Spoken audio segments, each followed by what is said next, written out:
professora doutora Márcia Capelaro, diretora, vice-presidente da Amptur e coordenadora do Programa de Pós-Graduação em Turismo da Universidade de Caxias do Sul, para ocupar a mesa e dirigir os trabalhos que vêm em sequência.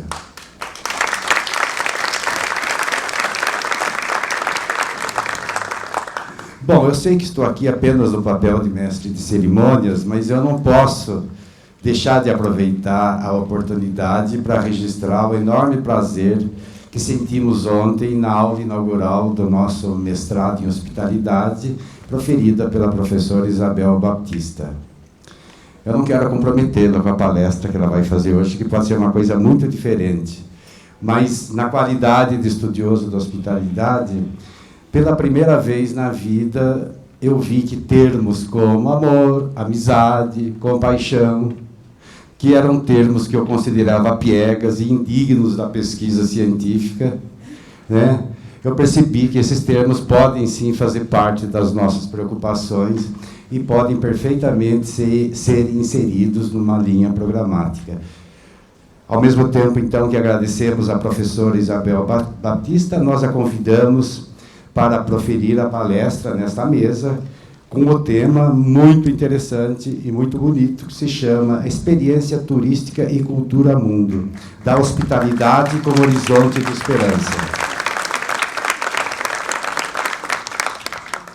Passamos agora a palavra à professora Márcia Capelano, que dirigirá os trabalhos desta sessão. Bom trabalho a todos. Vou quebrar o protocolo para agradecer ao professor doutor Luiz Otávio de Lima Camargo, referência bibliográfica de boa parte de vocês. Quem não sabia que era ele, é ele, tá? É o Camargo, que vocês tanto citam, por ter aceito este papel, não é, de ser um anfitrião desta manhã. E também pedir licença à Márcia, porque tem um detalhe muito importante que eu acho que pode ser útil para alguns de vocês. O sinal de Wi-Fi está liberado, e é só entrar, quando o aparelho de vocês conecte, é só entrar em Guest One, e bonitinho, não é? O pessoal de eventos colocou. Login e senha, turismo e turismo. Então, eu acho que não tem erro, também é uma forma de prestigiar o setor, e aqui, exceto aqueles toques de hino de time, berrante, sabe? Mas, por favor, a gente quer interatividade. Então, como já nas edições anteriores, a gente está com o Twitter conectado. A minha twitteira amor é a professora Sênia Bastos, mas, por gentileza, fiquem super à vontade para postar o que vocês quiserem, porque, afinal de contas, turismo também é algo contemporâneo e olhando para frente. Então, aquele anúncio que antes se fazia, senhoras e senhores, favor desligar seus celulares, aquilo já é antigo. Então, por gentileza, interajam. Aqueles que não... Sabe, a gente também às vezes fica com um pouquinho de vergonha, né? De levantar a mão assim para fazer a pergunta para a professora, a doutora Isabel Batista. Twitter, vai aparecer lá. E aí ela responde, tá bom? Então, é outra forma de interagir. Márcia, obrigada aí pelo espaço, mas acho que é importante exercitarmos também essas outras formas de interagir entre a gente e especialmente com a nossa conferencista. Vamos lá, obrigada. Bom dia a todos. Professora, quando eu recebi o convite para coordenar esta mesa de abertura, fiquei absolutamente honrada, absolutamente feliz com a oportunidade de estar aqui junto com a professora Isabel Batista, nesta mesa de abertura do 9º seminário da Amptur. Na verdade, uma conferência inaugural por si só já é um evento, um momento muito importante no evento, porque é sempre um referente para as reflexões que vão acontecer na sequência, ao longo do evento e para além dele também.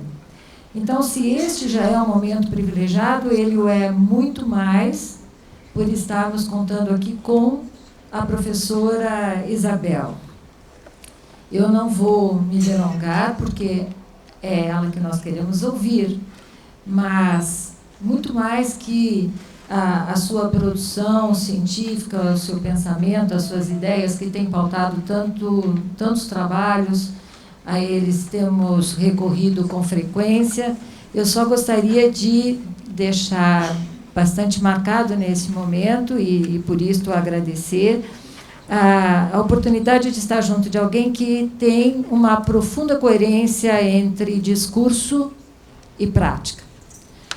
Uma pessoa que marca pela sua generosidade intelectual, que marca pela sua vivência de acolhimento, e eu diria pela hospitalidade que ela imprime nos laços sociais com o nosso país, com as nossas instituições, com os pesquisadores, com a própria ciência. E por isso este é um momento muito particular para todos que estão aqui no evento da Amptur, e desde já eu gostaria de agradecer e passar-lhe a palavra, certamente, professora. Bom dia a todas e a todos. Eu estou a estrear-me a falar com este instrumento, porque preciso ter as mãos normalmente móveis, mas se virem que dificulta, que o som não é bom, eu retiro, está bem? Eu, claro, que gostaria de começar por saudar o evento e, sobretudo, por este aspecto de se tratar de um encontro entre pesquisadores, portanto, um encontro de dinâmica de trabalho, de pesquisa, que é sempre extraordinário e que tem muito a ver com o tema que eu venho trazer ao nível de que é a hospitalidade, neste caso a hospitalidade interprofissional, académica, como quiserem. É uma felicidade muito grande para mim estar aqui, como já deram conta, pelos laços de carinho, de amizade que me ligam, inclusive a esta casa. Não é a primeira vez que estou nesta sala.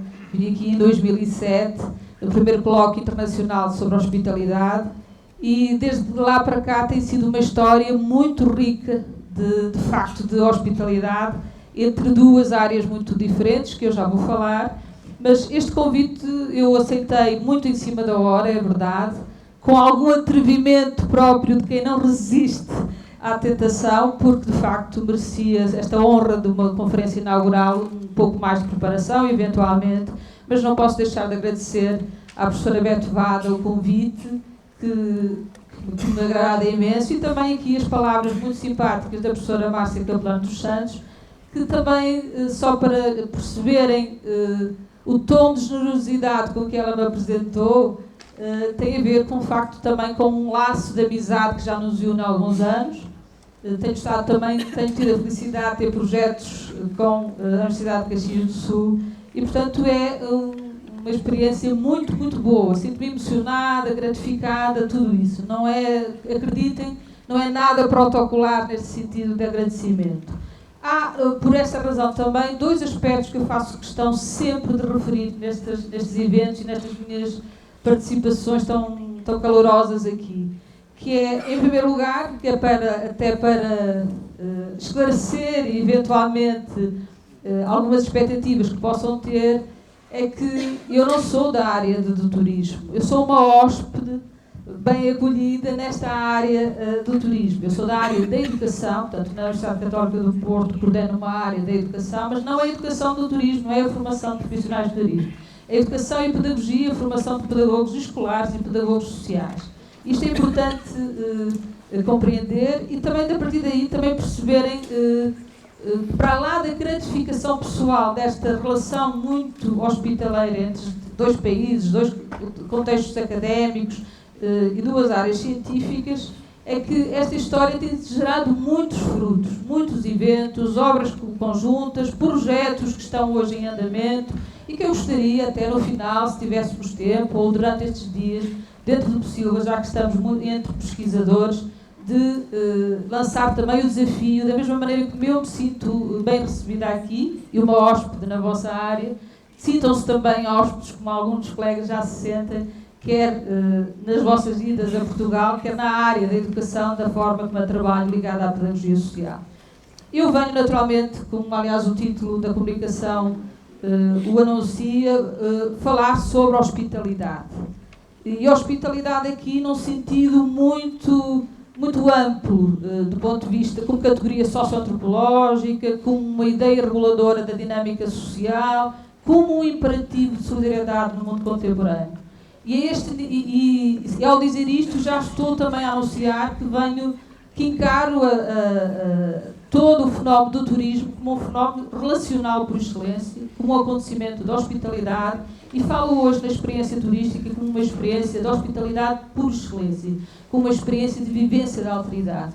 A partir daí, dentro do tema que motiva este encontro, naturalmente encaro a perspectiva desta relação entre turismo, património, cultura, no âmbito de um compromisso ético e estético com a construção, a afirmação de uma sociedade mais justa, mais solidária, num mundo e num tempo particularmente difícil que vivemos. E desta perspectiva eu situo, portanto, numa lógica que gostava de sublinhar hoje, que é uma lógica de questionamento em relação às visões negativas, redutoras da experiência turística, muito associadas aos fenómenos de globalização e, sobretudo, que apresentam o fenómeno turístico como uma relação muito instrumental e utilitária com a cultura. Vou ter aqui, sobretudo em referência, daí também no título, a noção de cultura mundo, uma obra de Lipovetsky com outro autor, Sr. Roy, que já foi publicada em 2008, e em que ele apresenta a cultura mundo, resposta a uma sociedade desencantada, onde, para quem conhece a obra, mas eu vou tentar sublinhar algum dos aspectos fundamentais, é uma obra que se situa nesta crítica arrasadora, que não é nova, ao fenómeno do turismo, identificado muito com uma sociedade individualista, de massas, com um consumismo até diletante. E só para, por acaso, isto não é uma crítica nova, eu vinha no voo de Portugal e a ler, aproveitando para pôr a leitura em dia, e não resisto a partilhar convosco, porque encontrei logo no Expresso, que é um semanário de grande difusão em Portugal, justamente um artigo arrasador sobre o fenómeno do turismo. Fala-se aqui dos turistas, todos infantis, aparvalhados, destituídos de autonomia, guiados por tropismos da multidão. O turista é uma presa fácil, por aí fora. E o autor do artigo remete, inclusive, para uma citação que, com certeza, é antiga e que conhecem, que é para um escritor e ensaísta já dos anos 50 do século passado, Gerhard Nebel, que dizia: o turismo ocidental é um dos maiores movimentos nihilistas, uma das grandes epidemias do Ocidente. E continua por aí fora.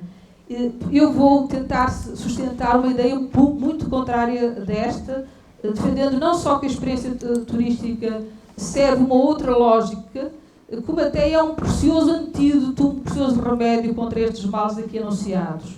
Mas para compreendermos melhor esta ideia, vou remetê-los para então, a noção de cultura mundo apresentada por Lipovetsky. Ele chama a atenção para algo que nós sabemos, que a noção de cultura tem-se vindo a alterar substancialmente, e deixando-se encarada, vou citar, como uma superestrutura de signos, uma espécie de aroma e de efeito do mundo real, para passar a funcionar como um fenómeno transversal a toda a vida social, interferindo nos modos de viver, na criação de estilo, de moda, por aí fora. E é nesta perspectiva que hoje falamos, ou que ele fala, estes autores, numa hipercultura universal, numa cultura globalitária. O mundo transforma-se em cultura e a cultura em mundo. A cultura em mundo, estou a citar, a referir-me muito ao texto original, a cultura mundo do capitalismo planetário, das indústrias culturais, do consumismo total, dos mídias, das redes digitais. A cultura mundo não é o reflexo do mundo, ela inventa, modela-o, fala evoluir, e tudo isto à escala planetária, provocando diluição de fronteiras, superabundância de produtos, das imagens, da informação, desconstrução das antigas dicotomias, economia, imaginário, real, virtual, produção, representação, marca, arte, cultura popular, cultura erudita, ou seja, a cultura, o mercado da cultura passa a fazer parte da cultura do mercado. No fundamental, esta noção de cultura mundo destes autores é uma noção muito distante da noção de cultura mundo em que eu associo o fenómeno do turismo, que é a noção de cultura mundo do humanismo clássico, portanto, de uma perspectiva cosmopolita ao serviço da celebração da criação do espírito humano, do lugar emancipador a este nível. Mas o aspecto que eu gostava de sublinhar e que na altura que li a obra a primeira vez me chamou logo a atenção foi a forma como estes autores, para exemplificar este fenómeno da cultura mundo e o individualismo levado ao hiperindividualismo, exemplifica justamente com a chamada experiência turística, como uma experiência classificada como uma espécie de subclasse da experiência cultural e colocando fundamentalmente a experiência turística numa lógica de experiência ao serviço de uma relação superficial, geradora de emoções ditas secundárias em relação aos produtos culturais. Na verdade, nesta lógica, a experiência turística é apenas um produto, dentro da lógica toda de mercado, apenas um entre muitos outros, destinados a provocar emoções fáceis, uma evasão descontraída, destinados fundamentalmente a ajudar as pessoas a matar o tempo. Eu ontem, num outro registro e com outro tópico, referi-me nesta questão dos tempos e lugares de hospitalidade na aula, e esta expressão matar o tempo, como ontem tentei dizer, é a pior coisa que se pode fazer, porque os seres humanos são tempo, nós somos tempo, e quando somos mortais quer dizer que temos tempo. Quando andamos a matar o tempo, há algo que está aqui completamente errado. Aqui há toda uma crítica que os autores fazem, sobretudo na ideia de que os agentes de turismo funcionam, no fundo, como estes agentes de produção de emoções fáceis, que transformam as obras culturais em meros objetos de animação de públicos. Eu vou citar: os quadros, tal como as catedrais, são consumidos como fast food, numa lógica de zapping apressado. Reconhece-se o gênio das obras, mas não se mergulha nelas. Não se retira a coroa à grande cultura. Mas ela é transformada numa majestade simbólica, sem poder. Ela não desaparece, ou não desaparece o lugar devido às altas autoridades. Mas estas são apreendidas pelo Código Universal do Turismo em Movimento e do divertimento consumista. Ou seja, embora o sentimento de admiração para com o que é belo e grande se mantenha, os novos comportamentos culturais, segundo os autores, potenciados pelo movimento do turismo consumista, acabam por revelar uma admiração, a contemplação da arte, vivida sem emoção, sem esforço, sem vivência espiritual e estética. É toda esta visão que eu pretendo aqui questionar e situar numa outra lógica. Mas antes de passar por isso, gostava, claro, porque todos que estão a acompanhar estão com certeza a pensar, esta crítica não é nova, e isto pode e deve ser questionada, esta visão que é negativa e pessimista e redutora, tanto do turismo como da cultura. Aliás, e era isso que gostava, muitos autores consideram mesmo que a ideia de mundialização da cultura é uma ideia perigosa, absurda e que de certa maneira até revela uma certa deriva, uma certa tendência etnocentrista. Cultura, por definição, é singularidade, identidade, poder de rosto, celebração do caráter misterioso e único do ser humano. Como tal, quando muito, segundo esta perspectiva mais crítica, podemos falar em globalização de certas formas de cultura, de certas manifestações de cultura. Eu não posso deixar de citar aqui este propósito Boaventura Sousa Santos, um sociólogo português que eu conheço. Ele diz mesmo que quanto mais a igualização nos descaracteriza, mais tentamos ser diferentes. Portanto, há muito também este movimento. Eu, partilhando muito desta visão crítica, gostava e desejando contrariar essa visão tão redutora, tão simplista de Lipovetsky sobre a experiência turística, gostava de sublinhar que este autor em particular, como muitos outros, penso que tem uma chamada de atenção pertinente sobre a denúncia das formas de viver da sociedade contemporânea, que é de facto uma sociedade fragmentada, desencantada, incerta, desequilibrada e tudo mais que nós sabemos. Há um fenómeno que estes autores trabalham muito, esta questão do individualismo, e eu gostava aqui de lembrar, sobretudo para ligar com a questão da hospitalidade, que que esta hiperindividualização do mundo representa não o fechamento, ou de hiperindividualização do mundo, sim, não o fechamento do indivíduo em relação ao que o rodeia, mas uma relação narcísica, egoísta com o que o rodeia. E isto é importante porque é aqui que eu gostava de chamar a atenção. Eu venho da área da filosofia, na minha formação base, nunca resisto a citar alguns filósofos, e neste caso, um filósofo que me é especialmente querido, Emmanuel Levinas, que tem uma questão que é uma questão clássica para nós da filosofia, que ele chama põe o dedo na ferida, dizendo, ao contrário do que pensava Heidegger, o verdadeiro problema da civilização ocidental não está no esquecimento do ser enquanto ser, mas no esquecimento do outro enquanto outro. E este é um fenómeno que conhecem, que está muito trabalhado, que aqui, sobretudo nos cursos de hospitalidade que tenho acompanhado concretamente nesta casa e na UPS, que tem muito trabalho em torno de Marco Auger, por exemplo, que faz também esta denúncia de uma sociedade de excesso, de informação, e de uma sociedade que convida ao isolamento e à questão da solidão. Não é? Interagimos muito com máquinas e muito pouco, cada vez mais, uns com os outros. Eu poderia continuar por este cenário todo, e então venho de um país que está num bocadinho...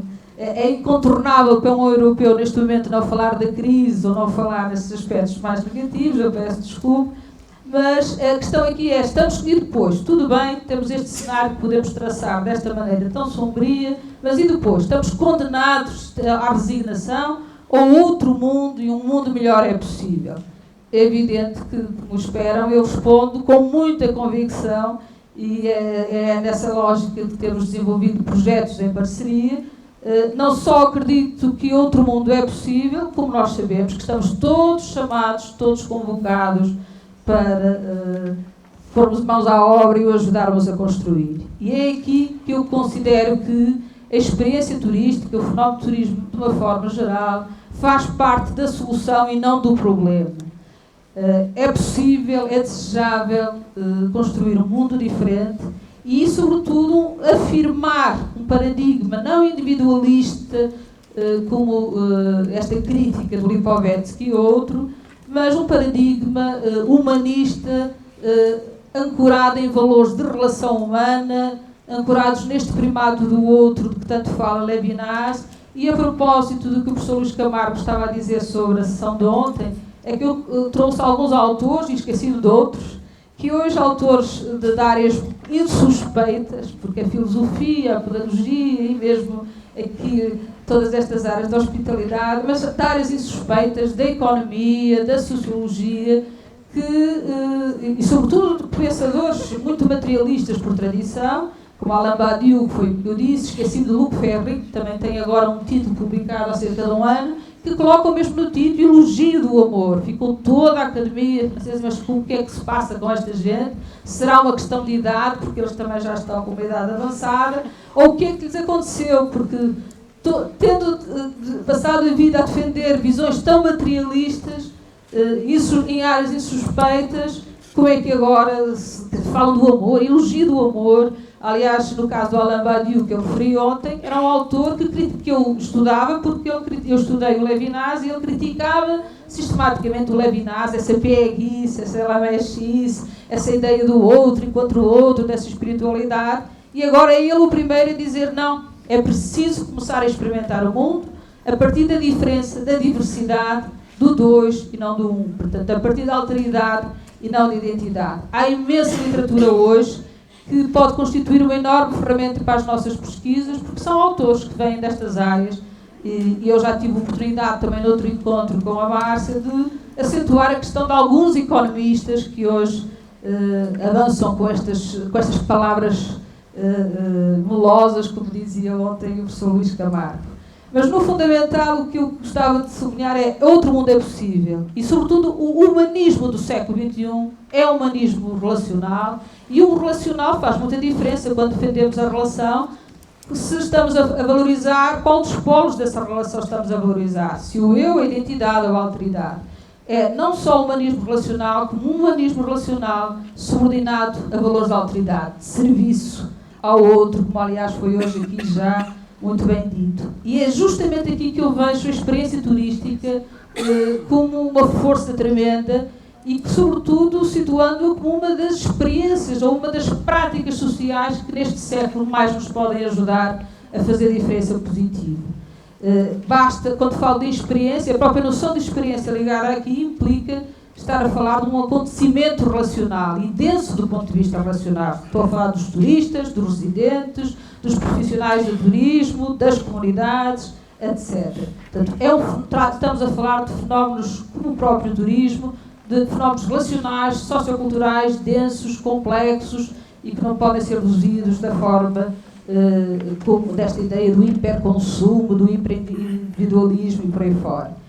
Eu, como repito aquilo que disse há pouco, não só é assim, como a experiência turística não só permite potenciar uma outra cultura da alteridade ao nível social, como até funciona mesmo como um grande remédio, um grande antídoto. Eu, que venho da área da educação e da pedagogia social, tento desenvolver projetos de pedagogia, de solidariedade social, de laço social, tenho aprendido, mas não imaginam, aprendido imenso, e quando digo eu, toda a equipa com que trabalho, todos os projetos que temos envolvido, e hoje temos projetos de investigação financiados pelas nossas entidades em Portugal, de cooperação com a hospitalidade e hospitalidade neste sentido turístico. Aliás, quando me convidaram da primeira vez, eu conto sempre isto, o meu primeiro impulso que fiz foi agradecer e avisar, pedir desculpa, enganaram-se, eu não tenho a ver com essa área, realmente falo da hospitalidade, mas é numa perspectiva mais filosófica. Foi uma das coisas melhores que me aconteceu, porque desci lá da filosofia e a hospitalidade passou a funcionar para mim como uma categoria hoje central, consubstancial mesmo, até à própria ideia de escola e de educação. E é isto que eu gostava de referir, quer dizer, a maneira como estou a falar a hospitalidade e, sobretudo, neste contexto aqui hoje, é que a hospitalidade, neste caso do turismo, cada vez mais me convenço, e perdoem o atrevimento, mas sou uma hóspede atrevida nesta área, que não é apenas um valor, entre outros, não é apenas uma dimensão do turismo, entre outras. Eu penso que aqui a hospitalidade tem que funcionar para o turismo como uma grande âncora epistemológica. Eu acho que todas as ciências têm âncoras epistemológicas fundamentais. Aqui a noção da hospitalidade ligada ao acolhimento e muito mais, eu defendo um tríptico da hospitalidade que começa no acolhimento, mas que vai para lá deles, é de facto a verdade essencial, o fundamento. O que implica também colocar para os profissionais do turismo, ontem eu referi isso e peço desculpa aqui pela comparação assim um pouco prosaica, eu considero que para um profissional de turismo a hospitalidade nem é um valor, porque um valor é um ideal que procuramos atingir. E a hospitalidade deve ser o ponto de partida, deve ser um postulado. Eu digo nos meus alunos de pedagogia, não se pode ser educador quem não acredita em educabilidade. Porque isso já, se eu não estou a acreditar que o outro vai evoluir com a minha ação, é um tiro no pé, do ponto de vista profissional, mas é sobretudo também, quer dizer, do ponto de vista ético é lamentável e não funciona. Porque se eu acredito que tenho uma visão negativa do outro e da sua capacidade de evoluir, o que é que eu estou a fazer como educador? Então eu começo sempre esta questão como a educabilidade, a crença incondicional na educabilidade é um postulado, é um axioma matemático. Para um educador não é um valor, não é um ideal a atingir, é o seu ponto de partida. E, portanto, as minhas aulas até de início do ano começam por esta questão da educabilidade. A maneira como eu vejo a questão da hospitalidade para os profissionais do turismo, eu acho que deve ser também assim, algo como um postulado, como um ponto de partida. E aqui, rebatendo mesmo para a hospitalidade na noção antropológica básica, a hospitalidade, a capacidade de acolhimento com o outro. E toda a prática turística assenta nisto, nesta riqueza. E ora vejam que, a partir daqui, quer dizer, toda uma prática social, como é a prática do turismo, uma experiência turística, ela é fundamentalmente uma experiência relacional e nunca como hoje o mundo reclamou tanto uma cultura de alteridade, de respeito, de cuidado. Portanto, a experiência turística é exatamente ao contrário do que diz Limpovetti, é uma experiência fundamental, é um antídoto, é uma experiência que considero uma questão pedagógica fundamental. Adotando aqui a definição que gosto muito do Instituto do Ócio da Universidade de Bilbao de Espanha, diz isto, lembrei-me ontem a partir de uma interpelação da professora Luís Camargo a propósito do ócio, Esta definição do Instituto do Ócio diz mesmo, os espanhóis trabalham muito a pedagogia do ócio, muito bem, e acho que com muita aproximação aqui à animação turística. Ele diz, o ócio constitui uma das modalidades de experiência humana que mais potenciam as condições de saúde, de bem-estar, de amor à vida, de liberdade, e eu acrescento, da apropriação subjetiva, cívica, crítica, etc. Tudo aquilo que se diz da experiência turística como a promoção de emoções fáceis e de uma relação diletante, superficial com a cultura, exatamente ao contrário. É uma experiência, é por aqui, por estas experiências de abertura, de sensibilidade em relação ao mundo e ao outro, que começa tudo o resto, que leva a tudo o resto, a uma mentalidade cosmopolita, hospitaleira, e rebatendo de uma forma breve, mas que tenho sempre presente com esse filósofo querido que é Emmanuel Levinas, ele diz que a própria vida espiritual, ele situa a espiritualidade na relação interpessoal. Porque é na relação interpessoal que vem a grande transcendência. Eu transcendo-me a partir do acolhimento do outro, que é outro ser humano, outro mundo, outra história. E, portanto, quando eu me encontro com ela, eu encho-me de sentido novo. E por isso a relação humana funciona quase como uma espécie de transfusão sanguínea que nos dá energia. Ora, a experiência turística é uma experiência básica, fundamental, que faz isto.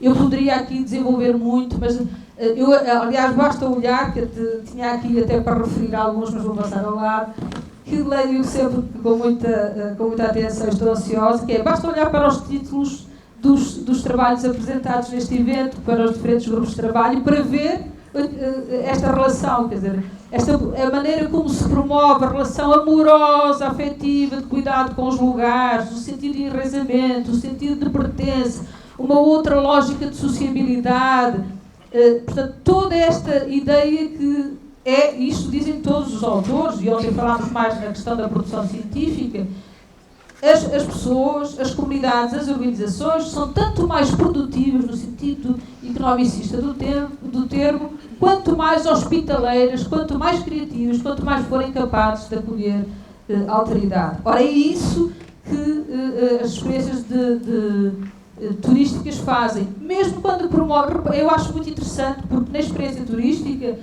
justamente quando nos convidam à distração, a um olhar meio desatento, é quando funciona melhor um convite à educação do olhar, a reparar em coisas que nunca tínhamos reparado, a ter uma relação mais saborosa com o tempo que vivemos.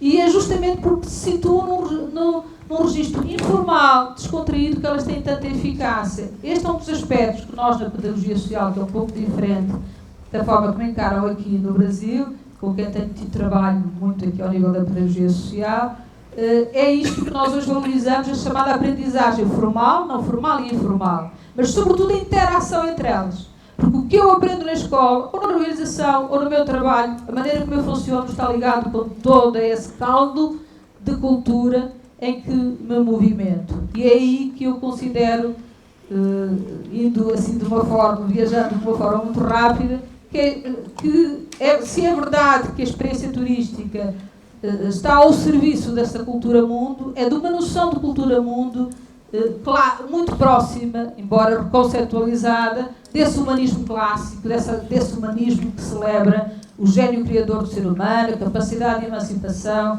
esse sentido cosmopolita. Sem dúvida. Ela não só não promove essa tal visão superficial, as emoções, como promove justamente o contrário. Ontem falámos nas questões de cortesia. Na experiência turística é até um cuidado, há aqui uma elegância da forma de cuidar, do trato, da forma como este evento está organizado, a beleza destas flores.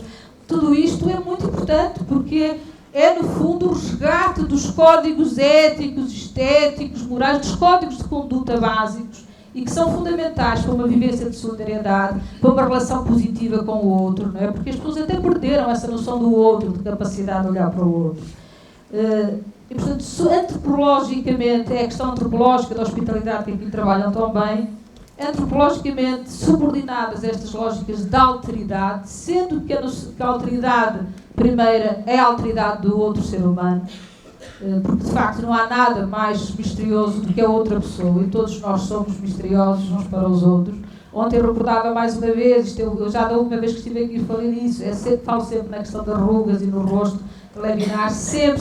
Não encontro forma mais bonita, mais simples de o dizer, porque ele diz que nós chegamos sempre atrasados ao encontro do outro. É uma ideia fantástica, porque o outro já é o outro antes de eu conhecer. Porque o outro já tem uma história. E se eu tenho isso na minha cabeça, em presença, eu, quando me aproximo dele, aproximo-me com outra educação, com outra deferência, com outros modos. E isto é tão importante na nossa cultura, sobretudo uma cultura para profissionais como nós, que trabalhamos, somos profissionais da relação, e os profissionais da relação são os que mais se viciam nesta ida muito armada para o outro, com técnicas, com coisas que já queremos da outra pessoa ou que queremos provocar. E o primeiro movimento deve ser esse, de escuta, de deferência, e como chego atrasada, bato a bola baixa, como dizem os problemas em Portugal, ou seja, vou com deferência, vou com outro cuidado. Portanto, antropologicamente subordinadas a lógicas de alteridade, as experiências turísticas estão não só profundamente vinculadas ao espírito dos lugares e das suas gentes, como ajudam a fomentar, para além da diversão, do lazer, do gosto pela viagem, da aventura, a aprendizagem cultural, através de vivências partilhadas e humanamente significativas, deparando-se com cidadãos empenhados, protagonistas conscientes da sua identidade e da sua história, e com comunidades receptoras comprometidas com o seu ambiente, o seu património e o seu desenvolvimento local. Para testemunhar isto e para exemplificar isto, eu não vou referir 2 projetos a que tenho a honra, o privilégio, a bênção de estar ligada. Um deles desta casa, que foi para onde tudo começou, São Paulo Recebe, com os colegas que não posso deixar de saudar aqui, com a Marilice Carabuano, Célia Bastos, que estou a ver ali, Rosário Saldas, com quem continuo a trabalhar, e com a colaboração sempre também muito presente da professora Beth. São Paulo Recebe é um projeto que nós já temos, inclusive, publicado alguma coisa em Portugal, que começou aqui com um estudo das dinâmicas justamente do espaço e das pessoas nos bairros centrais da cidade de São Paulo. Hoje já está a evoluir noutras etapas para outras dinâmicas de acolhimento aos imigrantes e, sobretudo, um aspecto que eu gostava de marcar, já deu origem, já criou um filho lá do outro lado do Atlântico, que é São Paulo Recebe, hoje tem um gêmeo que é o Porto Recebe, que é o que nós trabalhamos na área da educação. E isto é extraordinário, é lindíssimo e acho que ajuda a perceber esta relação entre o que é uma experiência turística e as ciências do turismo e as ciências da educação no seu estado da pedagogia social, entendida como nós entendemos como pedagogia do laço social. Gostava também, não posso deixar de referir, o projeto da comunidade Ana Rec, liderado aqui pela equipa da professora Márcia da UX, que deu origem a um produto que, além do mais, é um produto em si, ele mesmo bonito, que é a Agenda 2012, Vozes da Ana Rec, e que eu acho que sublinha bem, estou a fazer ao contrário, mas eu vou ler, eu queria ler, só para verem que eu não estou a inventar, quer dizer, é a maneira como dizem aqui na apresentação desta agenda, que se calhar muitos têm. Isto é uma comunidade que foi trabalhada a partir desta ligação de intervenção sociocomunitária ligada ao turismo, e eu, quando recebi a agenda, achei isto delicioso. Aliás, eu uso muito para um produto também nas dinâmicas de formação dos pedagogos sociais. Esta é uma agenda feita por Ana Rec, que é a comunidade, como sabem, para a Ana Rec, como uma forma de ecoar as vozes da nossa comunidade dentro dela mesma e para além dos limites do nosso corpo coletivo. A agenda fala do acolhimento entre nós, habitantes, e do outro, os visitantes e os que chegam para aqui residir. Nela está agendado o compromisso de pensarmos sobre como somos e o que desejamos e sobre como o outro é e o que ele deseja. O acolhimento, ou a hospitalidade, é condição decisiva para o desenvolvimento da própria comunidade e do turismo. Isto por aí fora, e aliás a agenda vale a pena. Eu sublinho estes projetos justamente para sublinhar que isto não é teoria, isto não é convicção teórica, é algo que, trabalhado, eficaz, esta ligação às pessoas, e só a vitalidade destes projetos, que temos que dar mais visibilidade até ao nível da produção escrita, atesta bem que ou faz cair por terra os argumentos de Lipovetsky que ele nos trouxe com a cultura mundo. Aqui, para terminar, eu gostava de explicar porque é que escolhi o título da hospitalidade como horizonte da esperança. Na verdade, em vez de horizonte, eu hesitei, mas depois pensei, lá vão achar que eu estou muito na poesia, que é o futuro da esperança. E eu queria explicar que eu ouvi esta expressão, lá está, neste ambiente que estamos a viver, Portugal, a Europa, é mesmo um ambiente complicado, uma situação complicada do ponto de vista social, e naquelas entrevistas a nível de jornal que se fazem, hoje entrevistam-se muitas pessoas a perguntar o que é que mais recorda, o que é que mais lhe faz falta do tempo pré-crise. Estão a ver este tipo de registro. E houve um dos senhores que disse: eu daquilo que mais tenho saudades do tempo pré-crise é do futuro da esperança. Eu achei aquilo fantástico, chamou-me a atenção. Porque o que queria dizer, e acreditem que esta é a questão principal, é que aquilo que eu também sinto saudades do futuro da esperança.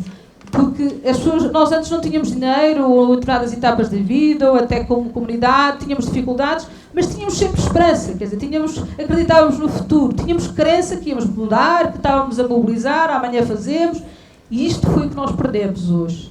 E é isso que hoje está a envenenar a nossa vida social, não só no nosso país, como fundamentalmente na Europa, e sobretudo ao nível da juventude, que acreditem que é tristíssimo não ter esta coisa de não ter futuro, não ter horizonte e, sobretudo, não ter capacidade de desejar, de sonhar e de criar projetos de futuro. E foi por essa razão que eu coloquei aqui esta questão do futuro da esperança, muito nesta perspectiva de sublinhar e de colocar-me ao vosso serviço também nesta ideia, mas de sublinhar com muita convicção de que a experiência turística, quer dizer, estamos juntos e obrigada, porque sem as experiências de hospitalidade social como as que são proporcionadas pelo fenómeno do turismo, não há de facto futuro da esperança, e nós precisamos muito disso. Muito obrigada.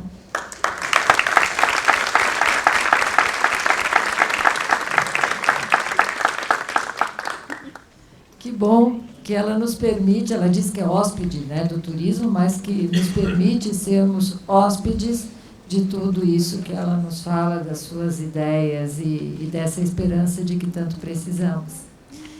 E acho que este é o momento, então, principal agora de ouvirmos as indagações.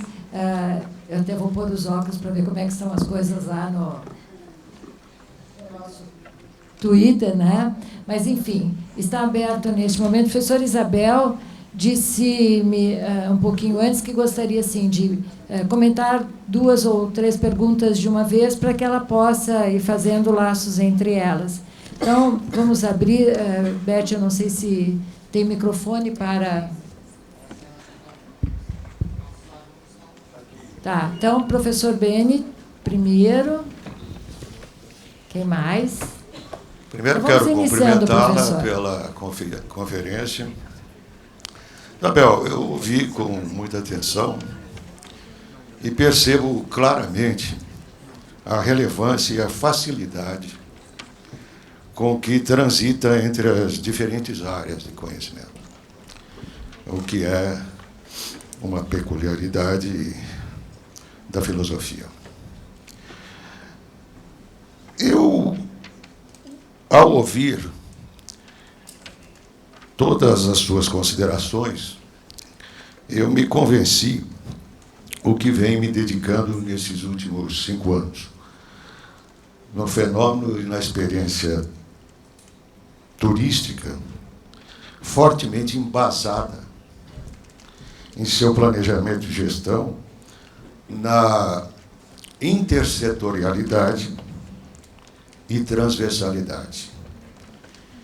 Em sua dimensão epistemológica, na inter- e transdisciplinaridade. E aí a pergunta que eu faço: por que a dificuldade dos autores e pesquisadores, sobretudo os da área da filosofia e da pedagogia, não aprofundar nessa visão holística, inter- e transdisciplinar? Obrigada pelas palavras em termos de comentário.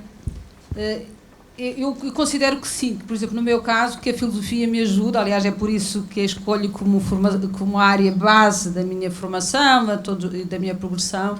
Pouca gente às vezes sabe que eu sou de filosofia, que fiz doutorado em filosofia, continuo ligada à filosofia, porque me conhecem no aspecto mais prático, não é?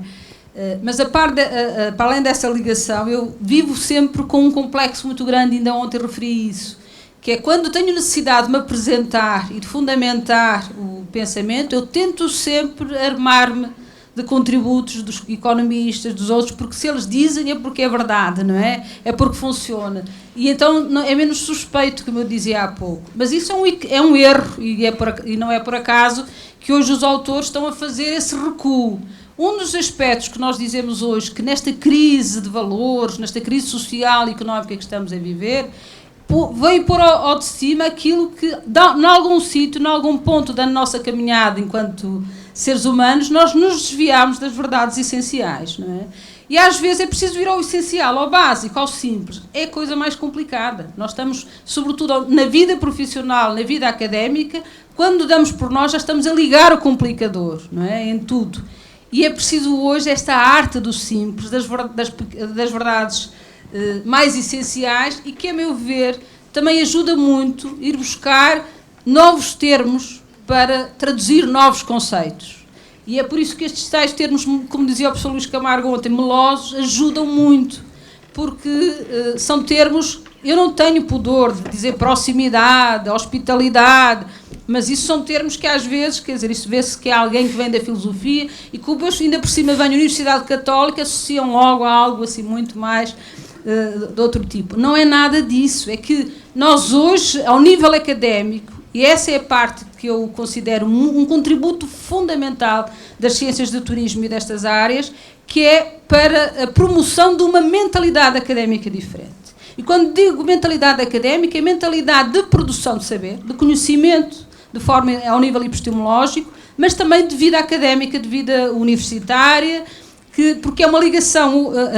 Reparem, falar em hospitalidade implica falar em saberes da hospitalidade.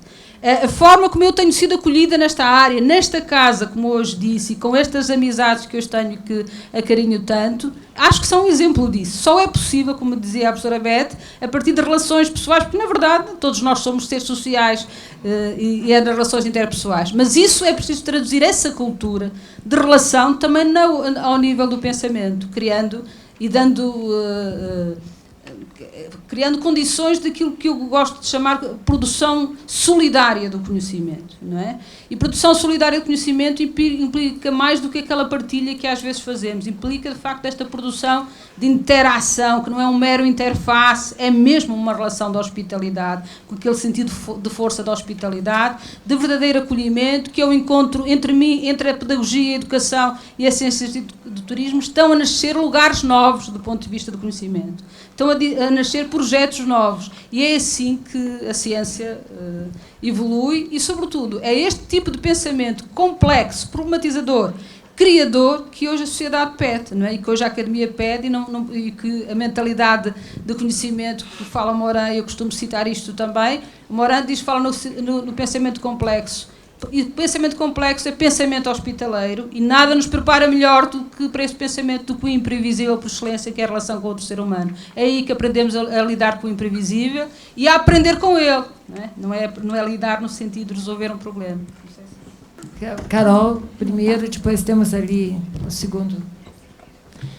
Professora Isabel Batista, estava conversando agora com o professor Camargo e falando das diferentes formas, né, de apresentar da hospitalidade nos diversos países, uma vez que você falou um pouco da sua realidade. E aqui no Brasil a gente vê muitas pessoas falando, o brasileiro hospitaleiro.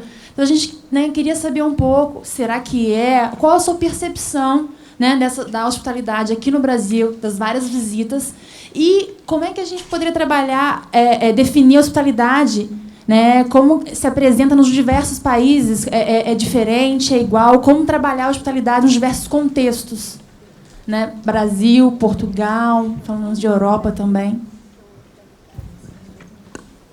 Bom dia. Cumprimento a mesa, digo da minha satisfação de ouvir a professora Isabel. Já conhecia das leituras e e declarou assim que a primeira vez que eu li um texto seu, fiquei assim encantado e disse, nossa, é muito bom ver que realmente esses sentimentos, né, já começam a ganhar espaço na literatura científica e começam a ter mais representatividade. Então, pensando, professora Isabel, nessas questões do futuro do turismo, né, até daquele cenário que a senhora colocou do turista como ser infantilizado, que é levado para lá e para cá pelas agências, a gente tem também outros autores que falam que a hospitalidade, quando a gente está mais no contexto do turismo, no contexto comercial, ela não é realizada, mas ela é encenada. E eu lembro até de um dos eventos anteriores aqui, da Ampitu, a gente estava no GT, e uma colega disse, olha, eu não entendo o que é essa hospitalidade que vocês falam tanto. Para mim, essa hospitalidade é a estratégia comercial. Hoje em dia eu tenho trabalhado bastante com a hotelaria, né, no curso de hotelaria. No turismo, como todo, a gente tem muitas relações comerciais. Então, eu gostaria de ver o seu comentário, né, a sua reflexão sobre a gente pode mesmo ter essa hospitalidade nas relações comerciais, como a senhora vê isso? Obrigado. Obrigada nos dois casos. Eu associo a hospitalidade a 3 valores fundamentais: acolhimento, responsabilidade e bondade. É um tríptico que eu uso para definir a hospitalidade. E gosto muito especialmente da bondade, que reflete que é, no fundo, como qualquer tríptico, estão orgânica. A hospitalidade significa em qualquer lugar, é nas relações comerciais, é em tudo. Nós temos que ser, é a nossa condição humana. A partir do momento que assumimos a hospitalidade, a capacidade de acolher e de nos relacionarmos positivamente com o outro, a hospitalidade é um traço de caráter. É por isso que hoje também se diz que a urbanidade, a condição do humanismo clássico, da civilidade, é um traço de caráter do ser humano, da sua convivialidade cívica. E não foi por acaso que eu há pouco referi a forma como as práticas de turismo promovem, ajudam a alimentar e a resgatar os códigos de conduta, não é, social, que são normalmente associados à cosmética social apenas. Não, nós temos que ser verdadeiros por quanto somos, como diz Fernando Pessoa, quanto somos em tudo que fazemos. Portanto, esta ideia da hospitalidade é marcante a todos os níveis. Nós estamos hoje, por exemplo, tenho sido chamada, a partir do momento que comecei a trabalhar mais estas questões da hospitalidade, incentivada aqui por este lado, é preciso, volto a dizer, eu hoje tenho trabalhado as questões da hospitalidade na formação ética de inspectores de educação, na formação de profissionais que me chamam para os lugares de atendimento. Vejam, portanto, eu passei a ter uma rentabilidade na minha vida tremenda, não, mas estou a brincar, mas é ao nível mais elementar. Por exemplo, estar num serviço social e é preciso ouvir as pessoas. Na polícia, já tive um curso com os polícias da cidade para a capacidade de ouvir, por exemplo, as mulheres que iam fazer queixa e que iam participar, a violência, estes pormenores. Está a ver, por exemplo, o que quero dizer, ao nível empresarial é uma noção que acham riquíssima, porque ajuda a trabalhar o ethos organizacional das empresas. Portanto, a hospitalidade, a partir do momento que é um traço de caráter, que é um valor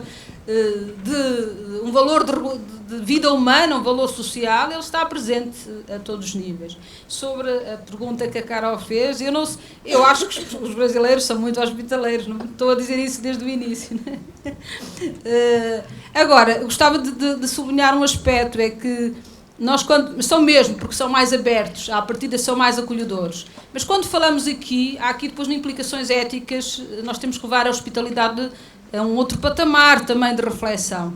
A hospitalidade passa por essa capacidade de abertura, de sorriso, de abrir os braços ao outro, mas depois passa por mais qualquer coisa, não é? Porque senão fica só teatro. É preciso que, se eu me encontro verdadeiramente com o outro, algo dentro de mim acontece, algo muda. Se eu estou com outra pessoa e me cruzo com ela e depois volto de costas e nada aconteceu, não houve nada de história comum, então não houve verdadeira experiência da hospitalidade.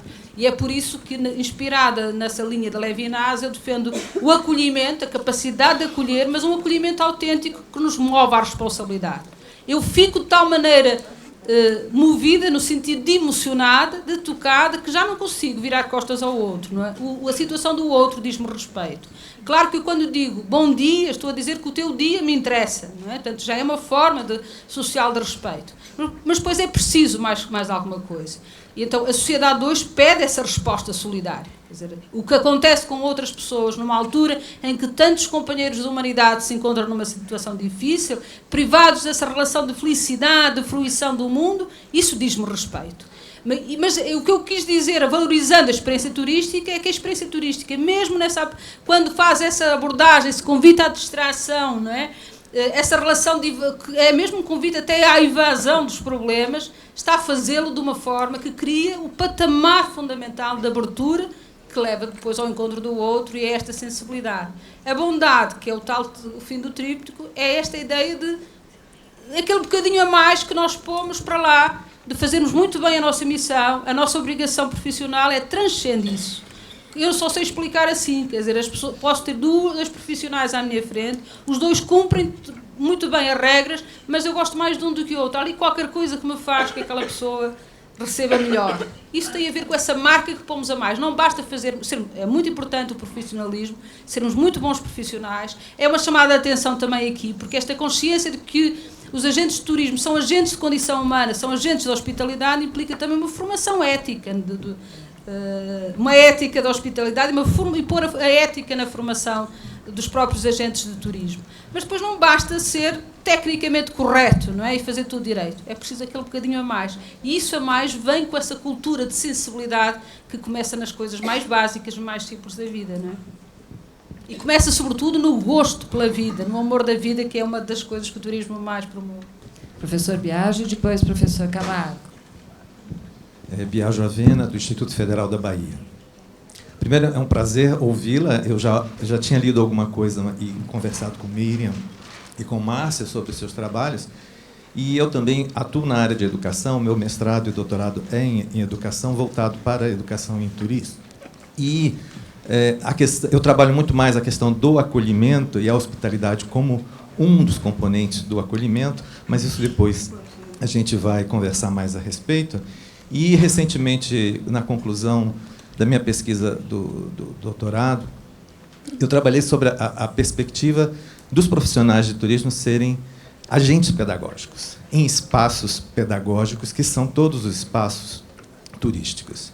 E as experiências de aprendizagem, de formação e educação pelas viagens. Então, eu acho que é muito isso que a gente precisa desenvolver, né, nas nossas reflexões, para que as pessoas entendam a viagem efetivamente como uma possibilidade de transformação do sujeito, né? Então, as viagens têm esse significado e essas contribuições muito importantes para a gente descolar dessa mercantilização, né, que a gente vem acompanhando nas últimas décadas do turismo, e fazer com que seja efetivamente uma experiência de entrada para si mesmo e de uma transformação de si e do outro, nessa relação eu-outro, né, que se constitui um nós. Então, é uma satisfação muito grande. Eu acho que a gente precisa cada vez mais desenvolver essa reflexão. Então, não há uma questão em si, mas é mais essa possibilidade da gente discutir cada vez mais essas questões dentro da área de formação do sujeito, né? A pedagogia social é um processo muito importante. Obrigado pela sua participação aqui. Professora Isabel, eu queria fazer uma pergunta que eu tenho certeza que a Cristiane Gomes, onde que ela está? Não está aqui. Tenho certeza que a Cristiane faria essa pergunta também, que é sobre o uso da palavra ócio. Ócio. Bom, a gente sabe que há em português do Brasil, no inglês, no francês, existe o radical licere, que dá lazer, loisir, leisure. Já há países como Espanha, Itália e mesmo Alemanha que preferem usar tempo livre ou ócio. Isso não teria a mínima importância se não causasse um problema muito sério nos estudos de lazer, né? E a Cristiane, como coordenadora, por enquanto, do único programa de mestrado em lazer no Brasil, sabe disso. Nos congressos internacionais, esse problema faz com que nós não tenhamos participação de portugueses, de espanhóis e de italianos, sendo que todos eles estudam os mesmos problemas que nós. Então, a minha pergunta objetiva é a seguinte: Por que que vocês em Portugal preferem a palavra ócio e não uma palavra tão bonita como lazer? Professor? Professor? Licença. Bom dia. Eu sou mestranda na Univale e faço também minha especialização em docência na educação superior. E a professora mencionou, achei muito interessante, que eu estou escrevendo a minha monografia sobre a área do turismo enquanto experiência humana com o belo e com a estética, e sua relação com as práticas pedagógicas. Então, se fosse possível, até retomando o que o professor falou, se a senhora pudesse falar um pouquinho mais sobre o turismo enquanto experiência humana com arte e sua influência enquanto proposta pedagógica, promovendo uma aprendizagem significativa do educando. Eu agradeço o comentário e reforço. Não colocou a questão, que é uma questão de debate muito interessante, que é a relação entre as duas noções de hospitalidade e acolhimento. Isso varia muito, tanto na lógica que trabalho, inspirada em Derrida, noutros. A hospitalidade abarca o acolhimento, é mais do que o acolhimento. Há aqui uma visão muito também, tem muito a ver com a tradição filosófica em que estes autores se inspiram, mas na prática aquilo que eu tenho aprendido é que tudo depende, não é? Porque aqui muitas vezes a noção de acolhimento contém hospitalidade. Tudo depende, mas eu penso que, na minha perspectiva, a hospitalidade é mais do que acolhimento. Acolhimento é um momento fundamental da hospitalidade, mas que só funciona se for gerador de outros momentos. Então ajuda dentro daquela lógica de tudo. Eu, apesar de ter sido um comentário, gostava de reforçar essa importância dos agentes pedagógicos. Reparem que quer ao nível da experiência pedagógica, mesmo no sentido escolar ou social, quer ao nível da experiência turística, elas são duas experiências ancoradas na relação humana, mas uma relação que está intencional. Portanto, marcada por uma intencionalidade. Nós estamos em relação com o outro, enquanto profissionais, não apenas para nos entretermos, para passar um bom bocado casualmente, mas estamos com uma intenção, com um interesse. E é a partir daqui que vem a dimensão pedagógica. Nós somos agentes de mudança. Quer tenhamos disso consciência ou não, somos influenciadores profissionais. É feio dizer assim, peço desculpa, mas somos mesmo. Então isto implica também até a tal carga ética de que falava. Eu acho que há aqui um enorme trabalho a esse nível. Eu agora, quando ouvi a questão do professor Luís Camargo, é que me apercebi que eu não respondia à Carolina naquela questão, se calhar, das diferenças da hospitalidade em termos de países. Eu tenho dificuldade em me posicionar, porque foi para mim uma grande surpresa, depois de ir motivada daqui do primeiro encontro da hospitalidade, aqui em 2007, fizemos um encontro que na altura prometi, um bocado por voluntarismo, emocionada, que estava aqui, toda satisfeita, nesta mesa, com a professora Marilis. A senhora então disse, não, agora o próximo tem que ser no Porto. E pronto, e foi. E quando eu pensei, como é que eu agora, depois caindo na real, como dizem, como é que eu agora vou organizar um encontro internacional de hospitalidade quando aqui em Portugal ninguém fala do assunto? Para minha surpresa, quando começámos a fazer divulgação, sabem que aquela ideia do mel que chamam os insetos foi uma coisa impressionante. A diversidade, desde a arquitetura, de todas as áreas, muito também ligado pelas religiões, mas não só, foi interessantíssimo. E hoje é uma linha de investigação reconhecida, financiada ao nível até com o apoio da FCT, que é a nossa entidade financiadora. Portanto, isto já foi, também para sublinhar esta importância aqui.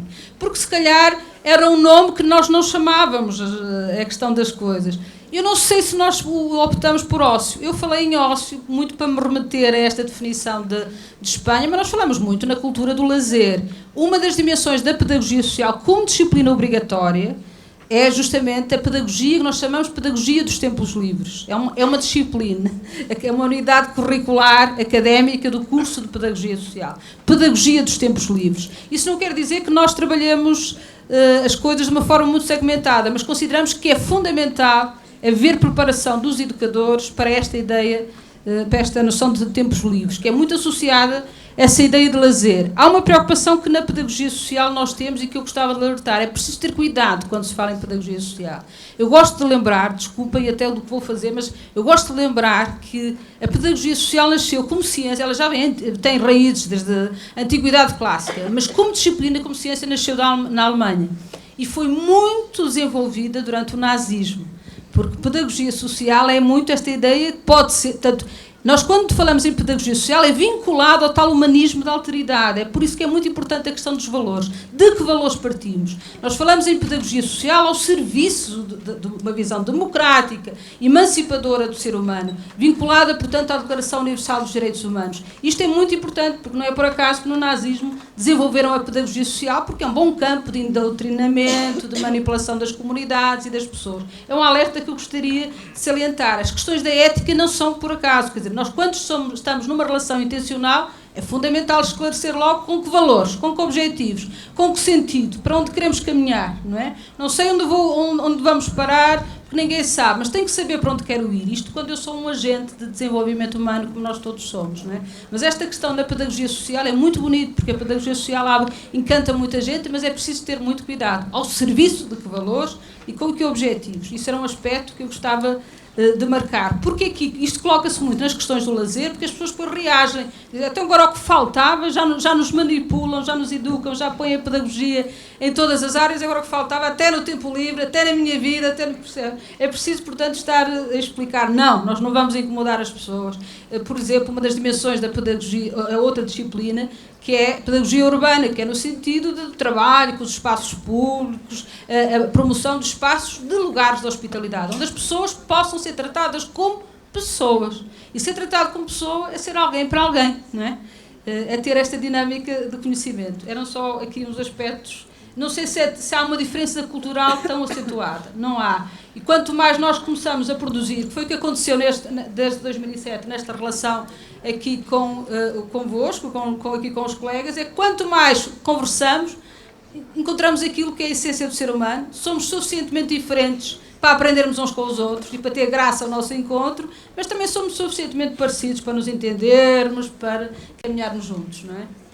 Sim, já não me recordo bem da terceira pergunta, porque na terceira pergunta eu creio que estava a questão, que era no fundo também um reforço da questão pedagógica. Referi uma questão importante, que é a questão da estética. Porque é que eu acrescento sempre estética e ética?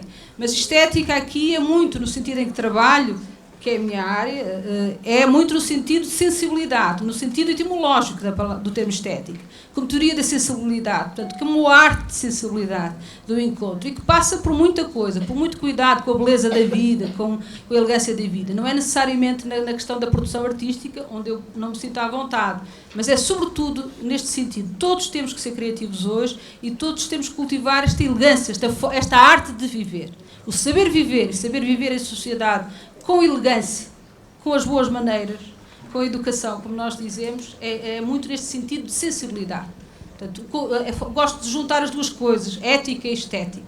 É um compromisso ético e estético, é aquele em que estamos todos juntos. Temos mais alguma questão? Cléria, da Universidade de Brasília.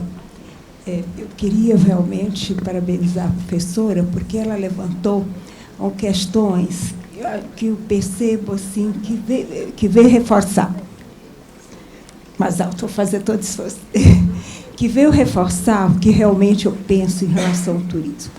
Quer dizer, como filósofa, ela nos leva a uma reflexão muito importante sobre dois aspectos. Em primeiro lugar, ela levanta, o que eu concordo inteiramente, o turismo como uma experiência humana. Eu sempre bato também isso em sala de aula, que o turismo é uma construção de homens para homens, é uma construção humana.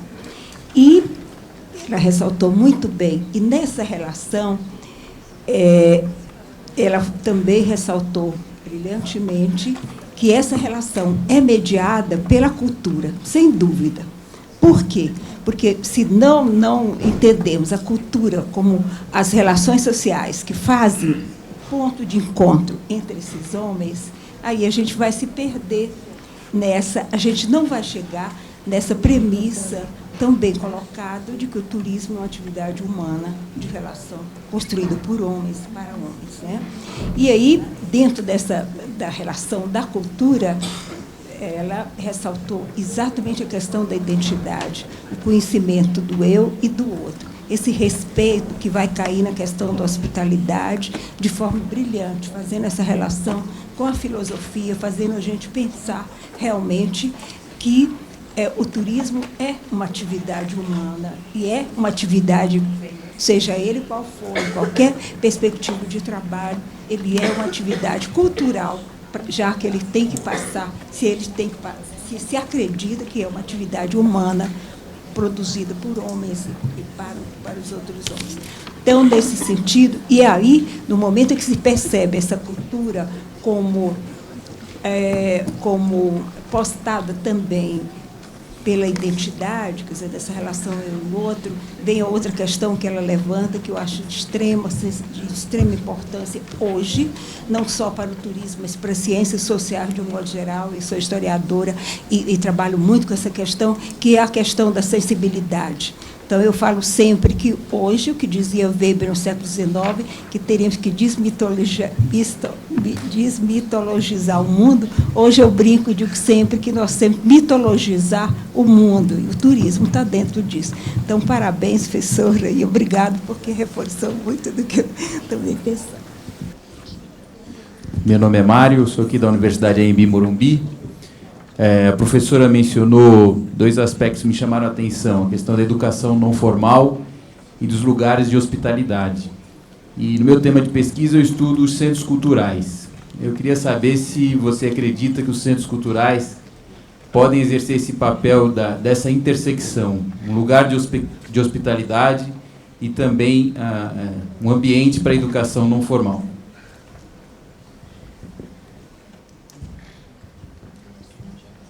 Bom, em primeiro lugar, obrigado, e só para reforçar, porque foi mais um comentário do que uma questão. A experiência turística é uma experiência humana, como disse, mas uma experiência centrada no outro. É muito importante, acho, que esta questão de ser experiência relacional centrada no outro.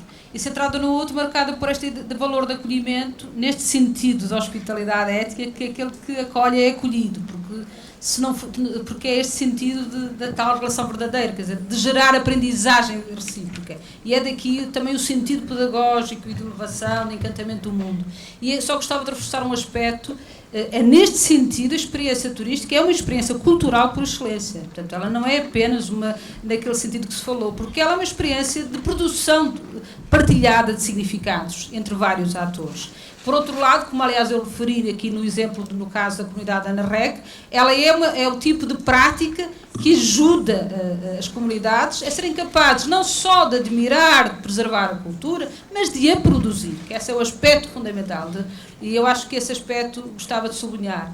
Em relação à questão que colocou, pois claro, os centros culturais são centros de cultura, de formação, mas um dos aspectos mais interessantes da aprendizagem ao longo da vida, porque hoje a sociedade do século XXI chama-se sociedade educativa, porque esta ideia de promoção de uma cultura de aprendizagem permanente, enfoque na aprendizagem, como é hoje, aliás, ao nível dos paradigmas de educação, portanto, e não naquela visão que levou o Hitler a gostar da pedagogia social, é na aprendizagem, na liberdade de aprender, não é? Portanto, criarmos uma cultura social onde as pessoas encontrem as condições de aprenderem livremente o que quiserem, a produzir flores, a desenvolver culinária, sobretudo esta lógica de aprender e continuar a desejar aprender, é continuar a querer fazer melhor aquilo que já fazemos ou aprender coisas novas.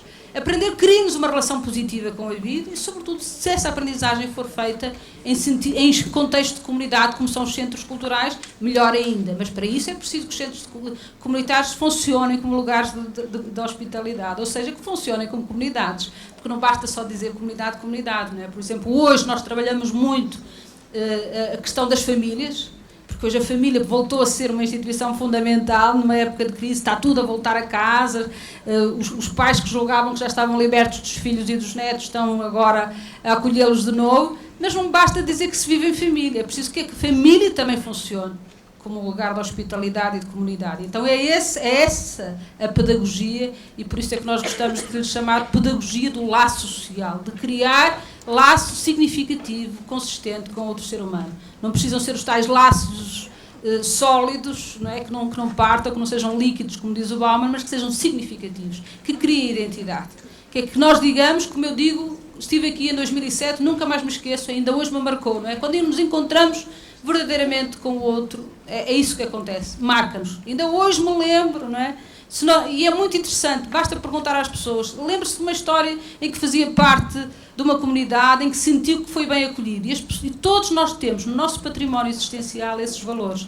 Por isso, às vezes, não é ir buscá-los no abstrato, mas ir à lógica indutiva. É impressionante como, para trabalhar a hospitalidade de um lugar, é ir buscar a cada um. O que é que eu quero que esta escola, que este lugar seja organizado? As pessoas vão buscar valores que depois podemos projetar, e são palavras que nós lá chegaríamos. Era solidariedade, mas aquilo tem outra força, porque foi alimentado pela nossa experiência, pelo nosso património existencial. E volto mais uma vez só para relembrar que isto é o trabalho de regresso à simplicidade, à arte do simples. Bem, estamos nos aproximando, infelizmente, né, do final desta manhã, com a presença da professora. E é lógico, Isabel, que poderíamos ficar aqui um tempão falando, e sempre teremos, mas temos os outros momentos agora bastante informais, né, para que possamos continuar a trocar ideias com a professora. Mas a gente não consegue ouvi-la sem fazer alguns registros, né?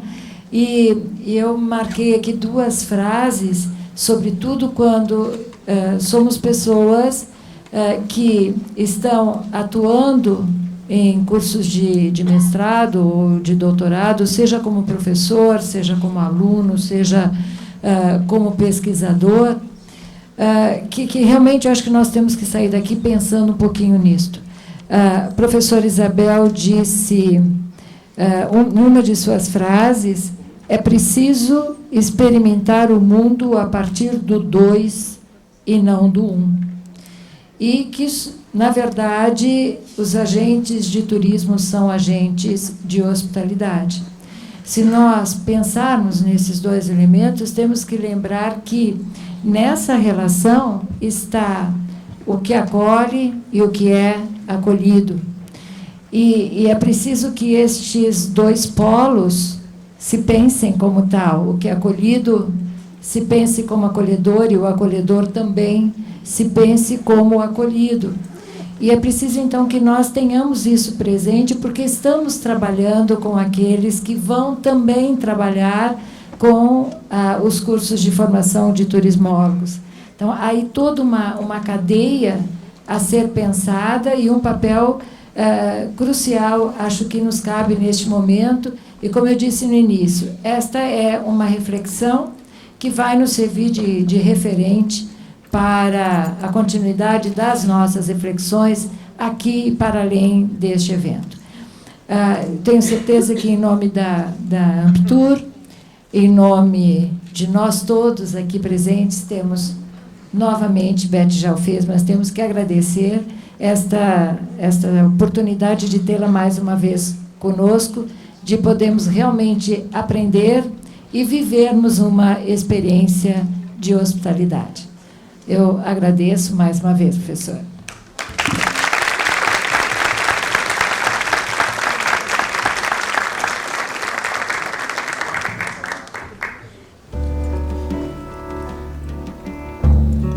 Obrigada, Isabel. Obrigada, Márcia.